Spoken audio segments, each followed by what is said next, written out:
செங்கல்பட்டு அருகே நேற்று நடந்த 20/5/2025 லாரி கடத்தல் சம்பவம் ஜிஎஸ்டி சாலை பகுதியே அதிர வைத்த நிலையில் போலீசார் சேசிங் செய்து லாரியை பிடித்த போக்குவரத்து காவல்துறைக்கு நன்றி தெரிவித்து கௌரவப்படுத்திய லாரி உரிமையாளர் KAT அன்பு.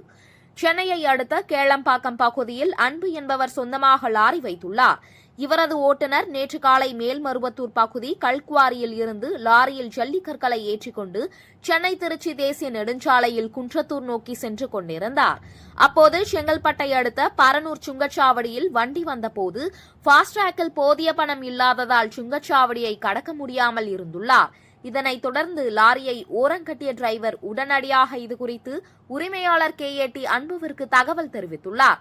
இதனைத் தொடர்ந்து ஃபாஸ்டிராக்கில் ரீசார்ஜ் செய்வதற்காக காத்திருந்தார். அந்த சமயத்தில் சுங்கச்சாவடி அருகே இருந்த மர்ம நபர் திடீரென லாரியை எடுத்து சென்னையை நோக்கி அதிவேகமாக இயக்கத் தொடங்கினார். இதனை சற்றும் எதிர்பார்க்காத லாரி ஓட்டுநர் உடனடியாக இதுகுறித்து அருகில் இருந்த காவல்துறையினரிடம் தெரிவித்துள்ளார். ரோந்து பணியில் இருந்த காவலர்கள் உடனடியாக இது தொடர்பாக அருகில் இருந்த காவலர்களுக்கு தெரிவித்தனர். மகேந்திரா சிட்டி, சிங்கப்பெருமாள் கோவில் ஆகிய பகுதிகளில் இருந்த காவல்துறையினர் பேரிகார்டுகளை அமைத்து லாரியை தடுத்து நிறுத்த முயற்சி செய்தும் லாரியை தடுத்து நிறுத்த முடியவில்லை. இருசக்கர வாகனத்தில் ஒருபுறம் போலீசார் லாரியை வேகமாக பின்தொடர்ந்து சென்று கொண்டிருந்தனர்.